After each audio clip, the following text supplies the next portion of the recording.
Le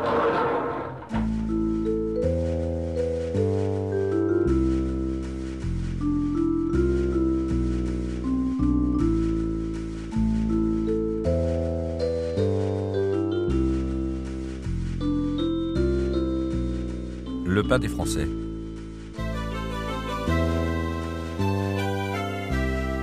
On a fait l'Europe, en 24, on avait des Israéliens. En 36, 37, on a eu les Polonais. C'était les mineurs. Il n'y avait pas de race.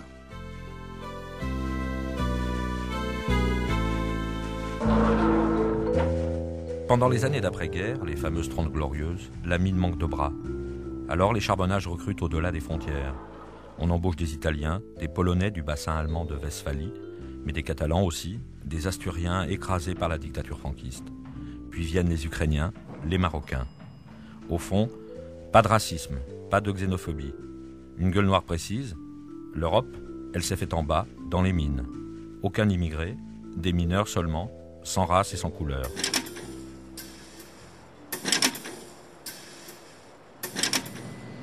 L'immigré n'a pas posé de problème pour nous autres au fond de la mine à se mettre en place ou à collaborer dans une équipe. Dans toute équipe, il y a eu un immigré ou il y a eu une autre langue et ça n'a jamais posé de problème parce que le langage fond est un langage commun à tous. Ce n'était pas des paroles, ce n'était pas des mots, c'était des gestes, c'était des signes, c'était des coups d'œil, c'était un geste, apporte le bois ou apporte le ceci ou ainsi de suite. Les premiers Polonais, finalement, les immigrants polonais, sont venus déjà en 1905. C'était essentiellement des ouvriers agricoles. Ils étaient, disons, invités par l'État français parce que, il y avait besoin de main-d'œuvre. Et puis, en même temps, c'était les premiers immigrants. Et finalement, la guerre est arrivée, la Première Guerre mondiale, et ils sont restés là. D'autres sont partis. Mais en général, c'est la vraie date de l'immigration polonaise, c'est de 22 à 23. C'est là que les immigrants polonais sont arrivés. Il y en est venu aussi beaucoup de Westphalie, parce qu'à ce moment-là, c'était déjà des mineurs chevronnés, ceux-là, ils étaient déjà au courant du travail, et ils étaient déjà venus de Pologne. Puis là, ils se sont, installés à nouveau. Dans les années 1920, ça allait encore. Ils étaient très bien perçus. Très bien accueillis aussi, ça, faut le signaler. Et il y a eu une période noire après par la suite. C'est la période des années 32, 33, 34. Pourquoi? Parce que dans les mines, il y avait du chômage. Énormément de chômage. Il y avait beaucoup de stocks de charbon dans les carreaux de fosse. Et là, les émigrants qui ne faisaient pas affaire, donc ils étaient un petit peu renvoyés dans leur pays. Voyez, alors il fallait qu'ils fassent pas de politique, il fallait qu'ils filent tout droit, tout doux, pouvoir conserver leur emploi. Après ça ira beaucoup mieux. Après ils vont te respecter. Là, comme à la Fosse des Lois, il y avait 90% au plus haut de l'immigration. En 1935, ça sera des travailleurs d'origine polonaise. Et le restant, ça sera donc l'encadrement qui sera d'origine française. Les Polonais restaient un peu trop groupés, refusaient un peu de parler français, parce que pour la bonne raison, c'est qu'ils ne pensaient pas rester là indéfiniment. Ils se voyaient là pour 4-5 ans, faire un peu d'argent, comme on dit, et puis retourner en Pologne. C'était leur but. Les Polonais arrivaient par train et ils avaient des logements qui étaient tout de suite préparés pour eux. Donc ils s'installaient ils pouvaient venir avec leurs meubles s'ils venaient de Westphalie, les grosses armoires, minimum, quoi. Et on sait qu'ils étaient quand même accueillis dans les différents logements au fur et à mesure. Ils avaient le toit, quoi. Et après, au fur et à mesure, tout s'organisait quand même au sein de la communauté polonaise, pratiquement. Il n'y avait pas de... Je sais que dans les 20 premières années, c'était quand même deux mondes différents. Il y avait les Français de l'autre côté de la barrière pour l'exemple de Dourges, puisque vous aviez à Dourges le village et vous aviez la cité. Et ce qui coupait les deux, c'était la voie de chemin de fer. Donc en fait, ici vous étiez en Pologne et là-bas vous étiez en France. Par exemple, il y avait des corons dans le nord où la population était à 80% polonaise. Enfin, il y avait donc un curé polonais. les gens parlaient en polonais, les gens faisaient la fête en polonais, les gens se saoulaient la gueule en polonais, etc. en polonais. C'est-à-dire que dans les Corans en question, c'était le français qui faisait figure d'étranger. Puis il y avait cette peur au départ aussi des Français, parce que les Polonais qui sont arrivés de Westphalie parlaient allemand. Donc on a dit, tiens, il y a des Allemands. Donc il y avait en plus ce problème de gens qui parlaient allemand, polonais, qu'est-ce que c'est que ces gens-là, quoi.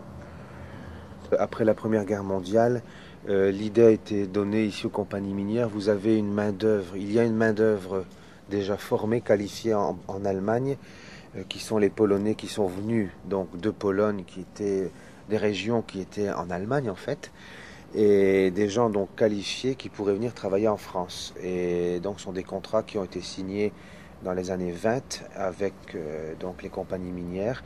Et donc progressivement, on a eu un afflux premièrement de Polonais mineurs qualifiés de Westphalie. Et ensuite, on a ouvert des bureaux de recrutement du côté de Cracovie ou en Silésie pour des Polonais qui venaient de Pologne. C'était un deuxième afflux à la fin des années 20, ce qui a fait qu'on avait des populations polonaises différentes et qui se côtoyaient de différentes manières, puisqu'il y avait les Westphaliens organisés et qualifiés, les autres Polonais qui venaient des régions de Galicie qui n'y connaissaient rien, et donc il y avait une certaine concurrence dans les premières années qui ont fait que, par exemple, si vous aviez une cité minière avec des Westphaliens, et on a construit une deuxième cité de l'autre côté, là-bas, un peu plus loin, où il y avait des Polonais qui venaient d'autres régions. Et ça a créé une certaine concurrence, et après ça s'est assimilé.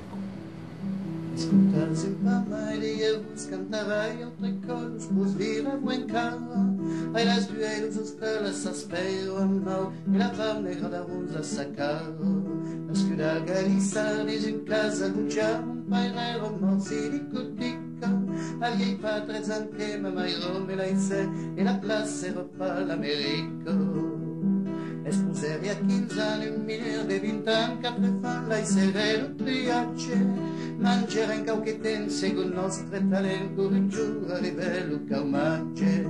La minor stampere, qui la mino mudrie, qui l'uppos de tre scolpi e la plassa. La caumifa che venda, le russe en Floren, sa reste uricare l'azullo. Scusavano una sondessero via, tutta la retivado manito, pastorava mintamos e fan caltaran, de gunai si po plus gagna sabido. Se planisce o per tutto, carres lo carburo, petrolio e l'almen fai mirando, forse meglio mercai si de carreggia, y a plus de minura cum grando, y a plus de minura cum grando. Entre 76 et 80, on a fait venir 1200 Marocains. Pourquoi? Parce qu'en Lorraine, les salariés de la région n'acceptaient pas de travailler au fond de la mine pour les salaires qu'on leur donnait, salaires et avantages compris. Donc les gens faisaient très bien la globalisation. Ils savaient très bien que les mineurs avaient le chauffage et le logement. Mais chauffage, logement, plus le salaire, ils trouvaient mieux ailleurs, en particulier en Allemagne. Pour pallier aux effectifs, notamment au niveau de l'exploitation, on n'avait plus de mineurs assez jeunes ou de tranches d'âge assez jeunes pour aller, je dirais, au charbon, entre guillemets, c'est-à-dire pour faire les travaux d'abattage qui étaient les plus pénibles. On a fait venir donc des Marocains par contrat successif de 18 mois renouvelables.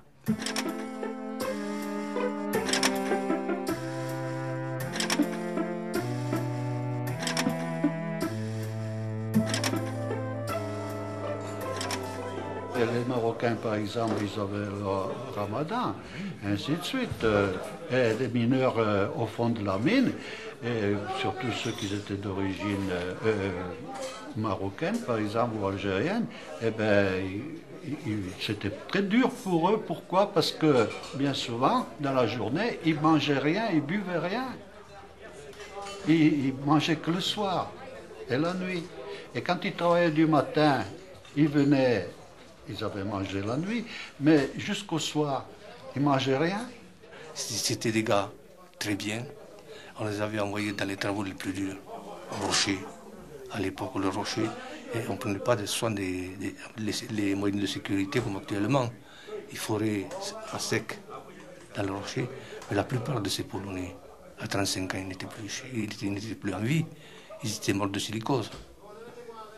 Et puis par la suite, il y a eu les fils de ces immigrés qui ont continué à la mine. L'un était polonais, ou l'autre était français, ou l'autre était italien ou espagnol. C'était un mineur. Alors, ils parlaient tous le même langage.